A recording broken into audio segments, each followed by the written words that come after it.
ಕಾಂಗ್ರೆಸ್ ಸರ್ಕಾರ ಸಫಾಯಿ ಕರ್ಮಚಾರಿ ನನ್ನ ಮೇಲೆ ನಂಬಿಕೆ ಇಟ್ಟು ಸಫಾಯಿ ಕರ್ಮಚಾರಿ ಆಯೋಗದ ಅಧ್ಯಕ್ಷರನ್ನಾಗಿ ನೇಮಿಸಿದೆ.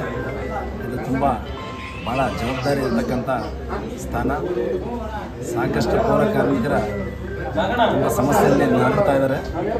ಅವರೆಲ್ಲರಿಗೂ ನನ್ನ ಕೈಯಲ್ಲಿ ಶಕ್ತಿ ಮೀರಿ ಸಂವಿಧಾನದಲ್ಲಿರ್ತಕ್ಕಂಥ ಸಂಪೂರ್ಣ ಅಧಿಕಾರವನ್ನು ಉಪಯೋಗಿಸಿ ಅವರಿಗೆ ನ್ಯಾಯ ಕೊಡಿಸೋದಕ್ಕೆ ಪ್ರಯತ್ನ ಪಡ್ತೀನಿ ಅಂತ ಹೇಳಕ್ಕೆ ಇಷ್ಟಪಡ್ತೀನಿ.